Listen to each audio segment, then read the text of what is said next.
Welcome to the Spaghetti Wall podcast, where we dive into life. Both the messy parts and the moments of joy, and everything in between.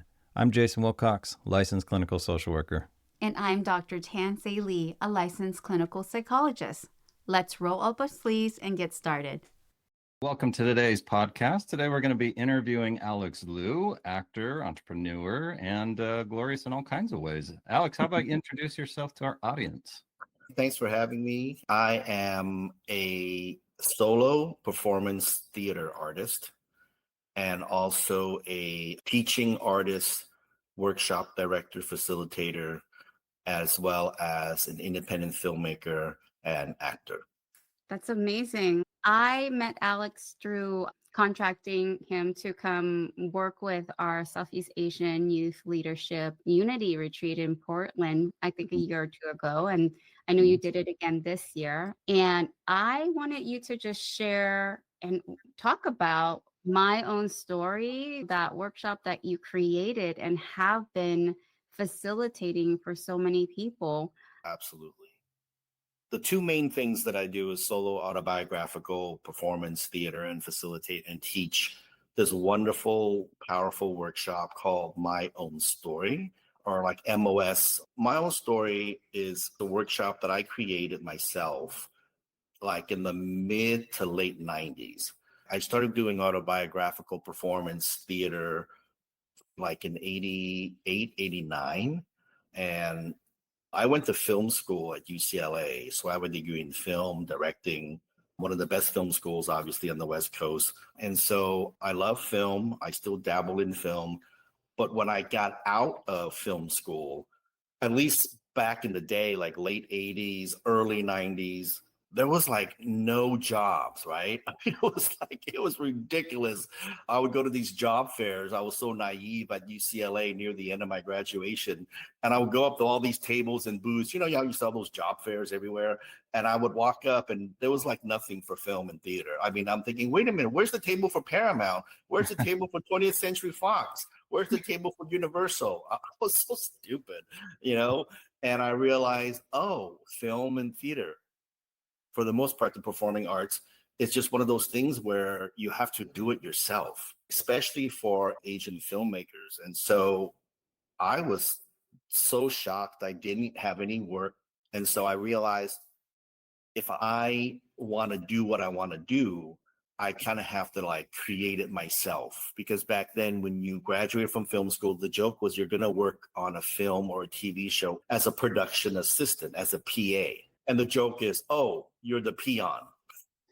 So I did that, but was very, very disillusioned with that because I wanted to tell my stories, right? I want to write films about my experiences, what I saw, what I believed in. And so I realized that if I were to do production assistant work, you don't really go anywhere. You know, there's that ceiling, right? You're just going to be a PA for many, many years. And so I thought, this is really not the route. Luckily, I was connected with some friends and acquaintances through groups that were doing autobiographical performance theater. And that's saying you sometimes have to be at the right place at the right time, right? And so I was connected to an Asian American performance theater troupe called Asian American Theater Project, which I owe a lot to. I joined it, not knowing what they were doing, but I thought, oh, this sounds really cool. So when I walked in that room, my whole life changed because what they were doing was autobiographical performance and theater. They were telling their own stories. And it wasn't written by other people, and it wasn't a script. It was like real, raw, visceral stories about their culture, about their grandparents coming to America. It's about having to leave India or Cambodia. I mean, I was blown away. I was like, there's a group doing this? I was just like, wow, this is incredible. Because the mainstream stuff with theater was happening, like at all the big theaters, right? I mean, you can go see a revival of Cats or whatever. There was nothing in that time frame in which we were able to come into a really fun, creative space and just explore and just connect and listen to each other's stories and see similarities and differences and have the freedom to write your own stuff. It literally changed my life. And we did performances at the professional theaters. I mean, I was just like, this is amazing. And so I literally at that point in time, like 89, 90, I put all the film stuff on the back burner because I noticed that when I went in that space and I was able to tell my stories and get people to react and feedback, it was so empowering and it was so healing. So that's how I started doing the work that I've been doing since back then, the late 80s.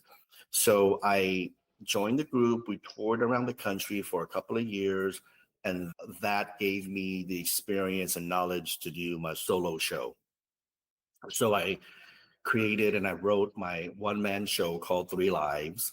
And it's about me and my family leaving war-torn Saigon. We left the last day of the Vietnam War when Saigon fell, which is April 30th, 1975. It was my mom, my dad, my sister, and I. And we were on one of the last American choppers to leave. It was pretty crazy, pretty intense. So I wrote the one-man show. And luckily, it was a good show because people came and watched it, and it started getting some traction. And then so I toured with it. So I toured with it for like a good many years actually. And so after I did the solo show for many years, I realized I really want to do a workshop for other people because I really benefited from the workshops that I had joined, right, at that theater, at that space. And I wanted to kind of give back because I was mentored by these amazing artists and they were so generous with their time and they didn't have to. These are like well-known artists in the biz. And they taught me one core thing, which is do your art, do art that matters, but they really instilled in me the pay it forward mentality. And so, because if they didn't do that with me, I wouldn't have had a career. And so I thought I'm ready to do my own workshop. And so I created my own story. And then the first workshop was 98. And I worked with a small group of students. It was in downtown LA. There was this organization called Asian Pacific Healthcare Venture that solely existed for the most part at that time to have counseling and also offer like immunization shots for like the elder Asian community in downtown LA. And then they had some youth that showed up here and there. And at that time, they didn't have anything for the youth really. They had maybe like a smaller program. And I guess they heard of me. I don't know how it happened, but they said, hey, you know what? We have this block of time twice a week. Would you want to come in and do something? And I said, yeah, I have this workshop that I kind of put together. Can we try that? And that's how my own story took off. Yeah. That's outstanding. That first group was great, and they really got a lot out of it. It was at-risk Southeast Asian youth. People came to the final presentation, and they saw the work, and they went, oh, wow, this is great. And then it was like, oh, can you do it for our group? Can you do it in our city? So I created my own story because I wanted to just work with API youth because I just didn't know how to branch out yet. And now I do it for everybody. But in a nutshell, my own story, MOS, is an autobiographical writing, story, performing workshop for folks that has any inkling of wanting to look inward and are wanting to just sort of express their own stories and experiences. And so I wanted to have a group where they come in, they will feel safe, they will feel supported. There's no judgment, there's no competition, there's no bullying. And we come into a very safe space that I create, that I facilitate, that has those ground rules. I always have a little tagline when I do a workshop, which is no experience in writing, storytelling, performing necessary. My group is designed and structured for people who've never done this work before. They help me co-create that space. We literally sit in a circle, and there's a reason why, because my story is no less significant or more important than yours and yours. We all have individual stories. I never walked in your shoes, so how dare I say to you, oh, you know what? Your story, it's not very good. It's not very important. But see, a lot of times that's what society throws at us. right? Especially for people of color that never had a chance to tell their stories, or they were like in a situation in which it was like very underrepresented. They didn't have the resources, or, you know, a much more marginalized community or demographic. So to give them that space is really, really wonderful to see them come into a space and go, oh my gosh. And one of the mantras in my own story, there's two mantras, which is there is no wrong answer. And come in with an open mind and open heart as best as you can. And the last mantra is everyone has their own process. So I don't expect perfection when we do our things. I just expect you to just trust yourself and give yourself the permission to say, my story matters. Sometimes, you know, you have your own family that says your story doesn't matter. You have your boss that says your story doesn't matter. You had a teacher who was like not a very good teacher who made you feel so bad that you never want to speak up again. And so my own story completely counters that, right? My own story says, you are here, your story matters. It's just that you were never, or you didn't, or you never really had a chance to find a space in which your stories are validated, affirmed, and celebrated. The only basic rule is when someone checks in, everyone just listen. Because to be a really good storyteller, you have to be an even better listener. Now, there's Yeah. one thing in your story I really like. Well, there's a lot of things in your story I really like. But one, right out of the gate in your story, you talked about how you had to almost self-empower you to be successful. You saw that there was not really anyone throwing a hand out there at the beginning. And so you Right. had to find the doors. And as Absolutely. you did, people did empower you and did give you those opportunities, but you had to take the reins to your life multiple times. And that's Right. phenomenal in your story. You know, Tan and I were talking yesterday when we were talking about this podcast, and we were talking about what the significance is of someone telling their story. And we were talking about the different angles of it. And there's something inside of what you were saying, I think, was the significance that we started highlighting when we were just talking. You said it Sure. multiple times. You said their story matters. Right.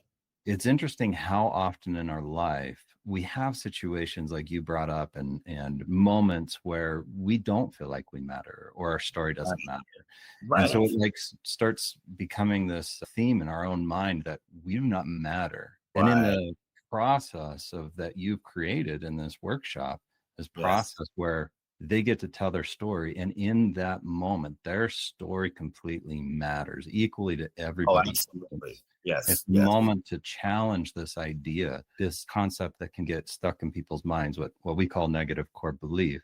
It can get Yeah. stuck there that they don't matter. And all of a sudden now it's challenged and they get to experience this moment where they do matter. And that's Yes. phenomenal. That's amazing. Yeah.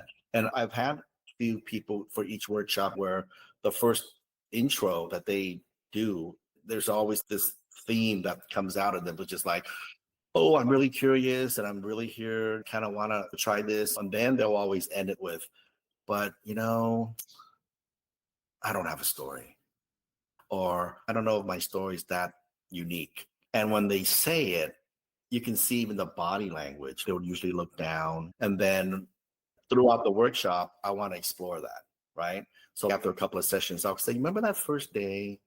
And now they're more into the process, right? I'm like, my story doesn't matter, or my story is not unique. And I'll sit down with them. We'll have a little one-on-one chat, and I'll be like, what's the story behind that story? Mm.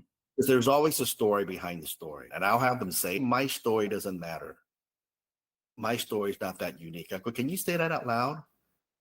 And a lot of times it's hard for them to say it out loud, right? But then I approach gently, lovingly, and they'll say it. Yeah. Yeah. So I witnessed You Alex know, in action in 2024 when you did this. I was in your circle. I was observing. I was watching these youth participate, and sure.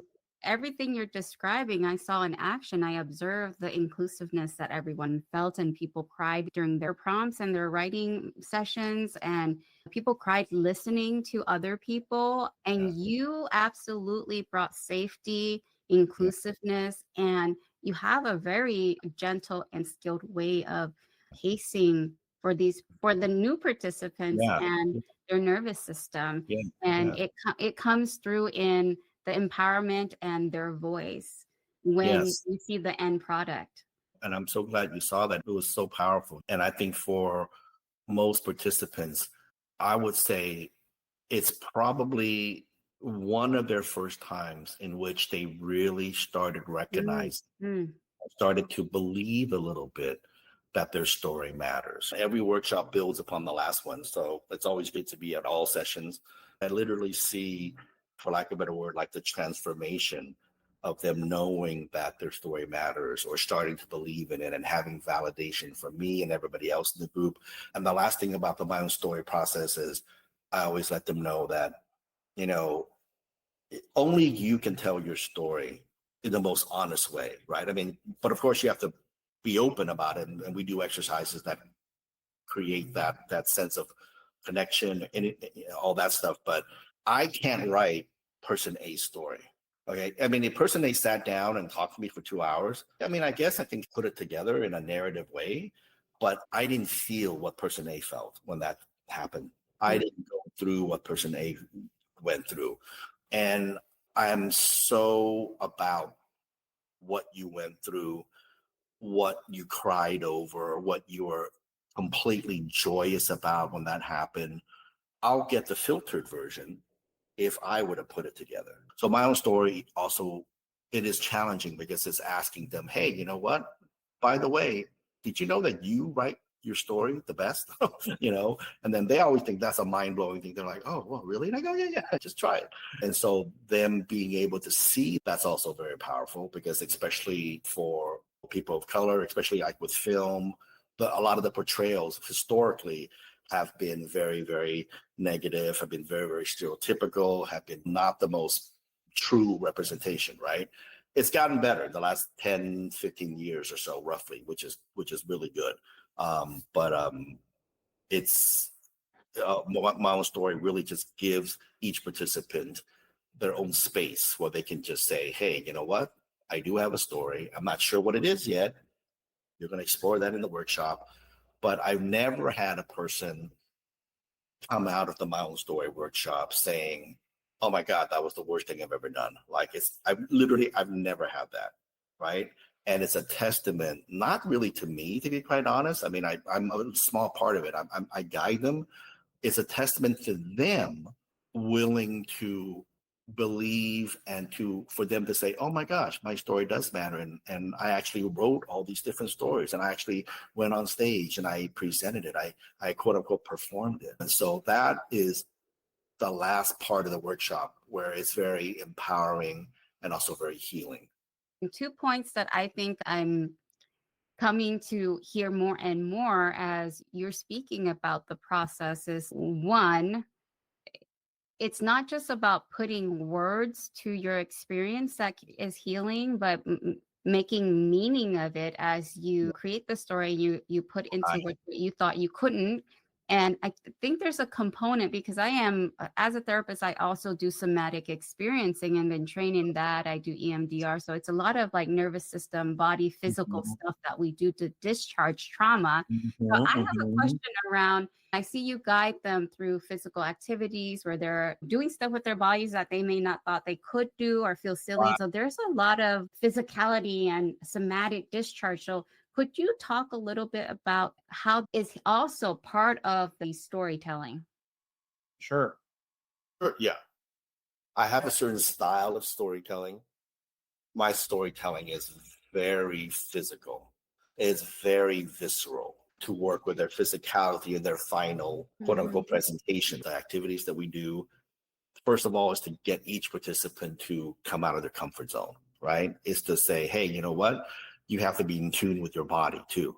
And so that's the first thing, is to create that looseness, literally and mentally.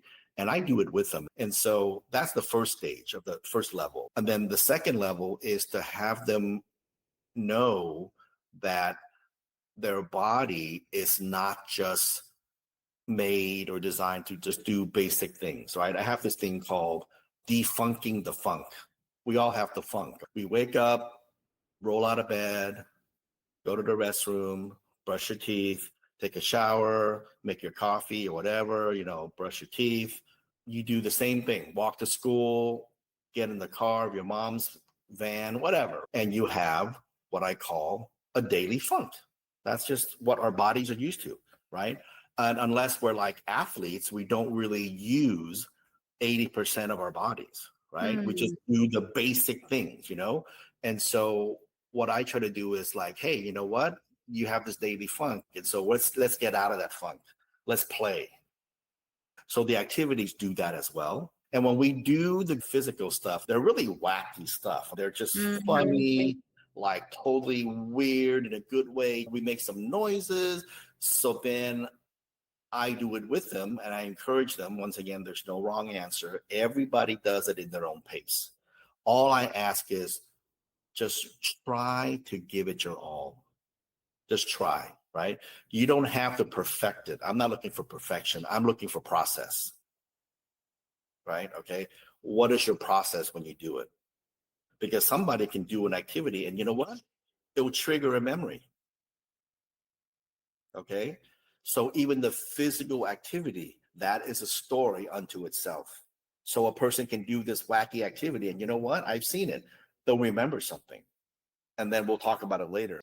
It's interesting when you talk about all of this, between having people tell their stories in an accepting, non-judgmental environment where it matters, having them do the physical activities that you termed as wacky, right? Having them do all these things, being in a space where they get to just be them. Yes. And it matter, right?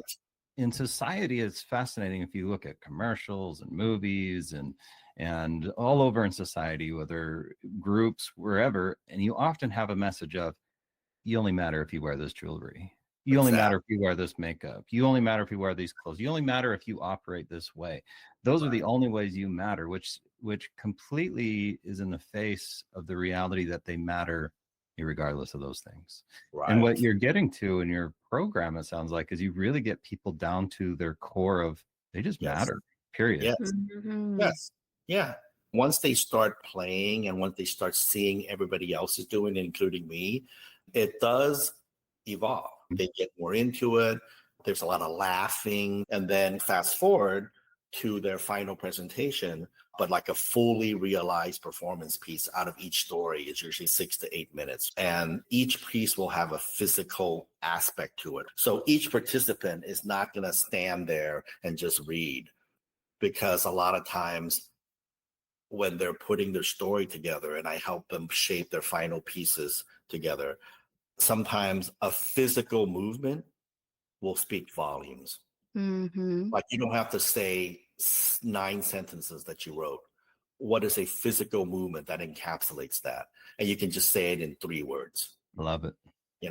So it also teaches them that sometimes brevity in storytelling is also very effective, right? You don't have to get wordy about it. When you write, you can write however many pages you want. I like it that, like, I'll have somebody go, I wrote like 4 pages. Is a lot. I go, no, you write as many pages that you think that story requires. But when you do your final performance piece, it's not going to be like 12 pages. So they also learn skills on how to like put this into like 2 sentences with a certain physical movement.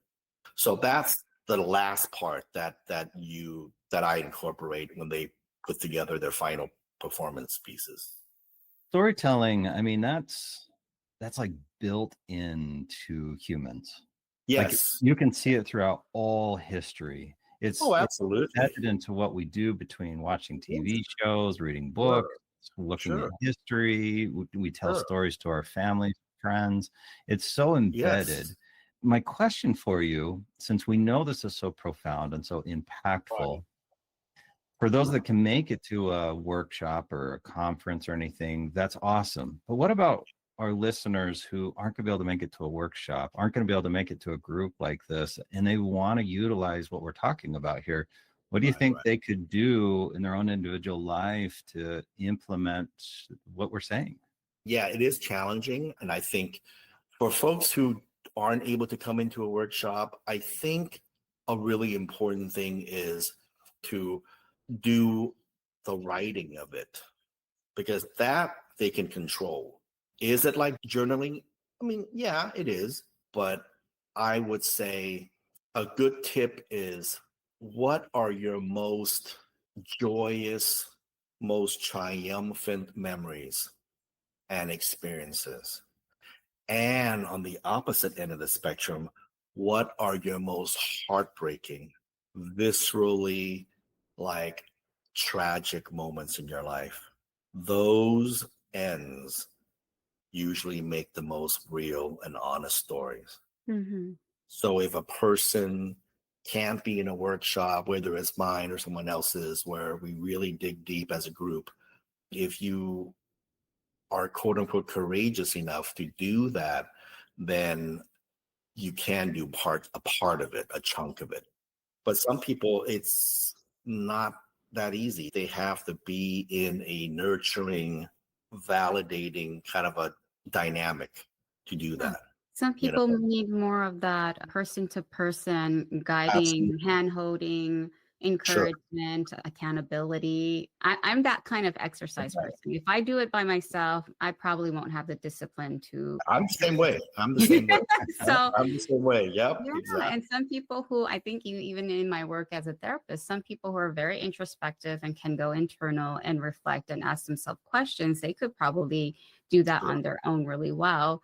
Let me go to the question. Is there a requirement for there to be an audience? If you Right. don't have that, is journaling and reading something out loud, does that count? Writing a piece of poem or spoken word and doing it Right. in front of the mirror, does that count? Is Yeah. audience required to have this impact? My outlook on that is, yes, I mean, doing it in your own, like you said, doing it from the mirror. I mean, yes, it counts. Absolutely. Because you're still voicing those things, right? You're still hopefully connecting to some of these emotions. But I think having an audience completes the process, because there's something magical. And I use that word rarely, but I use it in this discussion and in this sort of like, analysis, if you will. Having an audience sit and be able to, probably for the first time in your life, in that storyteller's life, to be vulnerable and to really say, this is me, my story matters, even if there's 15 people in the audience, because for them to do it, that's the empowering part. I do think an audience is important, like a physical audience, even if it's 10 people, even if it's 15, 20 people, because there's a synergy when you're standing up there and you're telling that story for the first time. And it's almost like, yeah, I can stand in my room and tell it to myself. But part of storytelling is, well, there's a reason why you wrote these stories, right? There's a reason why you joined this group. I've had participants say, oh, don't we have a performance? And I'm like, well, yeah, 6 weeks away. And I go, we'll talk about it later. Don't think ahead, worry about your story, think about whatever. But the audience at the end, that's the final bow on top, because by Mm, that time, they know that they A, can do it because they've had the audience within the group already, and B, they know that they're ready to share those stories. Happy moments, terrifying moments, triumphant moments, sad moments, whatever they are. And to have that story finally live and breathe out of their mouths, out of their bodies, out of their minds, out of their psyche, to a collective audience, that's magic. That's transformative, because they will hear people laugh, they will hear people cry. And then when they have the Q&A afterwards, they will know that, once again, that personal, not matter story really does matter, because they'll see that it's very universal. So I do think that an audience is important. I think that, yes, one can do it in front of the mirror, nothing wrong with that. But I think to get the full experience, there needs to be the other collective absorbing it. And there's another little mantra that I threw out when I do my own story, which is RAP, rap, not the music rap, not the genre, but my RAP rap is representation affects perception. Representation affects So, perception. perception, Yeah, RAP. right? Okay. Yeah, I said it last year at Minted, right? I So remember. yeah, RAP. So representation affects perception because, especially for marginalized communities in which no one really knows what certain cultures are like for whatever reasons. But as you tell your story, that's another reason why I created my own story, why I love doing it, which is my life's calling, my life's work and passion is you might be in a situation where there was no representation and an effective perception of you. I mean, I've had students like, they lived in a certain area where it was not multicultural. They lived in the area in which they were like one of two Asians or one of two, Black folks or whatever. And unfortunately, certain things happen. And so my belief is if you have more representations of your stories, then perception will not just be one-sided. It won't be like skewed. It won't be quote unquote stereotypical or racist or whatever. People will see the humanity in us. So representation affects perception. I'll give you an example. Up until me doing my own story workshop at the University of Oregon, I did it for 5 years ago. Oh my gosh, years ago. Up until then, I mean, this is like years after I graduated from UCLA. I want to point it out. It wasn't like I was like I was 21 anymore, right? It Mhm. wasn't until I did my first workshop. No, I'm sorry. Even before that, I performed at University of Oregon, my one-man show in 2000. Now, remember, I graduated UCLA. I'm going to date myself, okay? Should I? Yeah, I will. Uh, I graduated like 1989. It wasn't until 2000 when I went to University of Oregon to perform my 3 Live show that I knew that there's a group that are Hmong and Mien. Oh, wow. Mhm. I never knew that. And I'm, Southeast Asian myself. Mhm. I never knew there were Hmongs and then there was the Mien culture. I had no idea. So I met these folks at University of Oregon and I learned from them. I was so touched because I had no idea. And one of them was Janice. Yeah, Janice Chang. That's how we got connected. Janice Yeah, and I are one of the 4 original right. founders of Yeah, mentoring right. individuals into Yeah, new territory through education. And shout out to all the alums of MOS, absolutely. camp and workshop. If you guys Right. have any comments or you guys want to speak to the power of you going through this workshop, reach out to us. We would love to have you Yeah, as a guest and interview as yeah, well. yeah, But it is very yeah. powerful. And thank you for answering the question of having an audience important. Right. You definitely convinced me because it is some closure. There's some closure there, right? Like story may be giving connection. You get to see that you matter to others. So Right. powerful. It's just so Yeah. powerful. I was listening to everything you're saying, and I do think the platinum experience is if they can get into your workshops, because you have something really unique and profound. I think is phenomenal what you do. But if they can't, it does sound like one thing you suggest is they could write out their story. And when you talked about writing out the story, you talked about key moments in their life, the joys, the accomplishments, the powerful moments. And what was interesting to me is you said even the hard, the trauma, the really Absolutely. tough experiences. I was And talking those are hard. Those are hard to dig into. Yeah. Yeah. They are. I was talking to my dad and sister about us doing this podcast, and my dad even said how much he loves telling story and how amazing it is we're going to do this podcast and how critical it is we do tell story. But it came up about how he likes to tell the powerful stories, the good, the fun stories. Mhm. And he mentioned how the ugly, the traumatic stories he doesn't tell. Sure. And I mentioned that Very hard. I would love to hear those if he's ever willing to share, because it's the full picture that Sure. really like embraces everything that we as humans go through. The hard and the good makes it so beautiful. Like it's just a masterpiece when you hear all of it.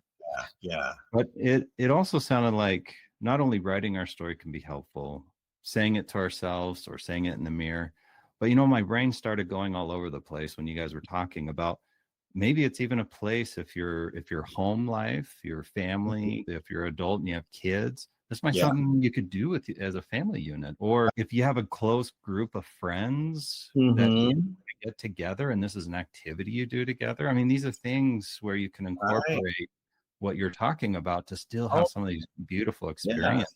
I totally agree with what you said, 100%. The difficult things are much harder. Yes. But in the workshop, they do certain activities, and there are story prompts that I give them that help them get to the other side of some of those more difficult topics, right? So in the workshop, they write about the triumphant moments as well as the hard moments.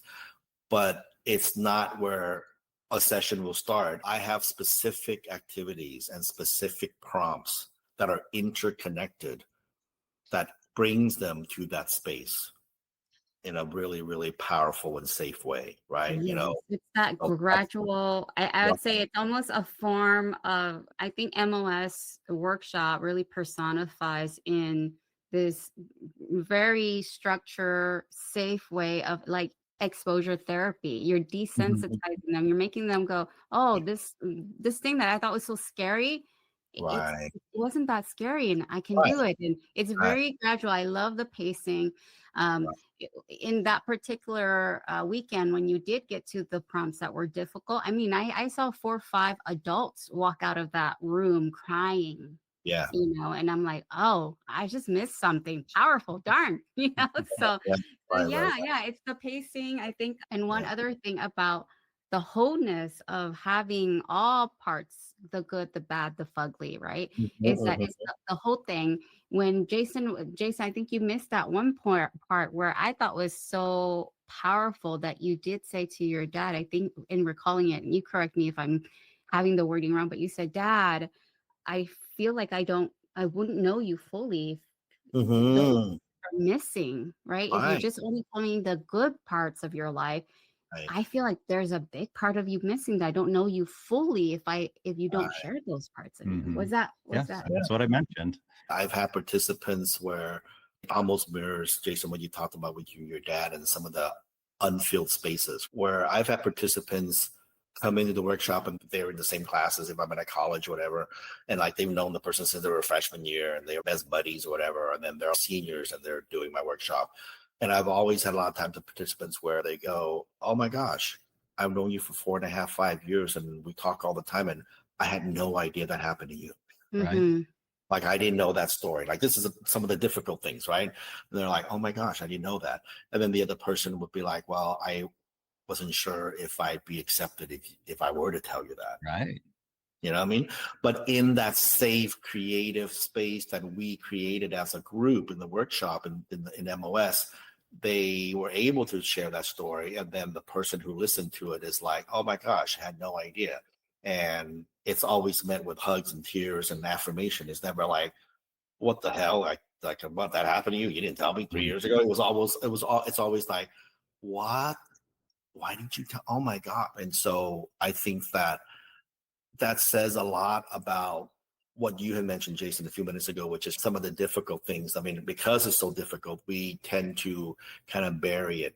We still kind of remember it, but we bury it because, let's face it, society is cruel. I'm just going to be honest. So some of the difficult things we're not encouraged to say because, oh, that's weak, that you're not being a man. And I hate that crap.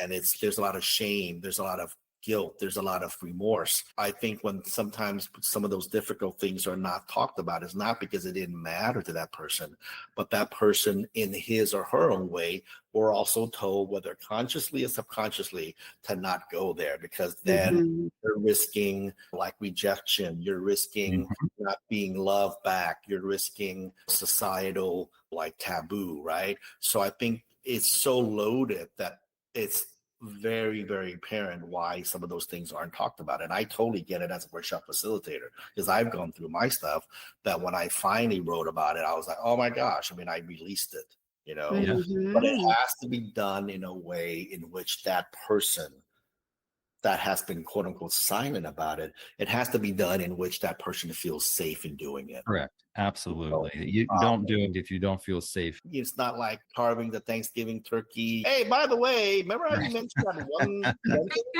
Can you tell us about that while we started eating? Read the You room, know? and as a trauma therapist, I always Right. say Yes. safety is so important in reprocessing, revisiting, and these are Yes. very adverse experiences for us, negative Sure. experiences for us.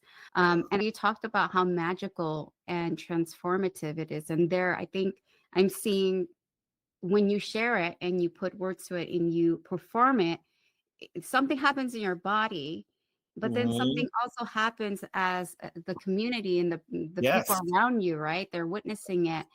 And what gets dissolved? Shame goes away. Mhm. What gets Yes. dissolved? Yeah, like embarrassment gets diffused, guilt gets Yeah. challenged, and then we have acceptance and safety, and Right. the nervous system settling down. And maybe, our nervous systems aren't so inflamed when something feels like this, but it really isn't this. Can we Sure. be in the Sure. moment? And so, how that is the magic, and that is the transformation. I've worked with with a lot of people that have gone through trauma, and childhood Mhm. trauma is an interesting one, especially when it's like sexual childhood trauma, right? Sure. When they've been sexually abused. And Right. people hold that so close to their chest, and Yes. they create this narrative around it. They create almost like a boogeyman around it, and they create so Mhm. much shame and all these other things. And sometimes in therapy, when we get to a certain spot, I'll bring up this idea and I'll just say, just imagine for a moment, because they'll see themselves as so disempowered and so Mm. possibly weak because of this experience. And so I'll Yeah. say, take your story and just think about it for a moment. Think about everything you went through. Yeah. Think about where you've come from, where you've gone, and where you're at now. And just imagine for a moment you as a child going through the sexual abuse. If you were Mm. able to sit there and hear you tell your story as an adult, Mm. how would that impact you? And Right. almost every single time, tears start rolling, and they Sure. get to see and hear their own story in a different lens where they hear the power behind Right. their story, the power of everything they've gone through and what they've achieved through Yeah. these struggles. Like they get Right. to hear it in a different way that Yes. just really creates this energy that kind Right. of breakthrough moments. Yeah, that's great that you do that. Just you telling me that gave me goosebumps because to me, it speaks of having that person now having that equality, so to speak. Because Right. when that happened to them, they were powerless. Voice, physicality, everything, So to have that, the adult person now, I mean, that must be, like you said, the tears would come out. I'm not surprised by that because it's giving them that physical power, not really, but it's just, it puts them in a perspective or in a space, I would imagine, that it's like, okay, now I'm more equal with this person, right? Mhm. Now I can say some of the things that I wasn't able to say or wasn't able to do. It makes sense. It makes sense that I didn't do anything, that I didn't respond. We psychoeducation about Right. the nervous system, the fight, Right. flight, freeze, fawn, Right. appease. There's so many stages that our bodies just kick into gear for survival and to help us cope Right. through those difficult traumas. And Right. like it makes sense that we responded that way. So I think Sure. it's always helpful to educate Right. and provide. And it wasn't because you were too weak. It wasn't because it just made Mhm. sense. You were 5, right? You're Right. Yeah. 8, you're 2. Right. It's like, of course, yeah. I think And that's then, the power of what you're doing, right? Of people telling their story and going through your workshop. I think it's just everything I'm hearing is just so amazing and powerful. and there's that component of being able to say things that you weren't able to say because you were younger, because you were felt like you probably would get in trouble. There's a component of that in some of the activities that we do at My Own Story. Like if you remember in Minta 2 years ago, like when they were talking about being bullied or talk Mhm. about a racial attack, physical or verbal. But if you remember near the end of their presentation, they said some phrases, and that was really powerful. And I think it was the first time they were able to write that phrase down. Yeah, it's restorative. One of the key components of trauma therapy is helping the system, the body, the voice complete what didn't get to be complete and what Mhm. wanted to complete. And so, exactly, yes, I love that ending piece that you guys did in 2024. It's very restorative. Yeah. I'm curious, Alex, as we Sure. kind of wrap up here, Sure. be your final message to our listeners. I guess my final message is never apologize for your truth. Ooh, I Right? love it. Never apologize for your experiences, good or bad. Never be ashamed of what you've gone through or what you had to go through, even if it was difficult. And the second part is to claim your story. Don't let somebody else tell it. Don't let someone else sideline you. Don't let someone else say it wasn't important. It was only those 2 months out of your life. The phrase that I really despise is, oh, just get over it. Mm, I really have trouble with that phrase. I mean, I get the intention, but it's like, do you know that if you say that to a 7-year-old kid, it's not going to work. They don't have the tools. no, Oh, it's completely dismissive. no. You're dismissing Yeah. their whole They experience. don't have the cognitive intelligence and analysis and critical thinking. I've seen teachers do that. I used to teach high school full time. I've had teachers just turn around and be like, oh, just shut up, just get over it. And I'm like, are you kidding me? I'm like, are you freaking kidding me? If And you look at so, the layered thing that's happening there, here's a moment someone went through something that potentially in their mind tells them that they don't matter. And now you have someone with authority saying, get over it. They're Right. dismissing it, which then just Right. infuses the idea of you don't matter, which is a Right. complete lie because they do matter. Our audience, everybody that's listening, absolutely matter. I hate that term too. I've literally had so many people in the last 15, 16 years of doing therapy come and tell me I was raped as a kid and they didn't report it. And they tell the other mother, Mom, this person raped me. And the mom, find out she went through a similar sexual assault. And the mom said, well, I got through it. You get through that. Yeah. Get over it. You're an adult now. But you don't realize that it's not just disempowering for that adult telling it now, it's disempowering for that little child who went through it. Some people think if I got through it, you should get over it too. Oh, I had it just as bad. It's not really about comparing, it's about listening. It's about having that person be seen and heard. Some people can't handle observing other people's pain. Yes. Yes. Right. And so they want to dismiss it. So I think, in our previous podcast, we tried to say it's not about you. There's nothing wrong about you or your story. Something about this person cannot handle your story. So they're dismissing it. Does not mean your story does not matter. And a lot of times they went through the same thing and they were told to be silent. So it's like a cycle. You got to break that cycle. I was in a very hardcore physical abuse between me and my father. Wow. Right.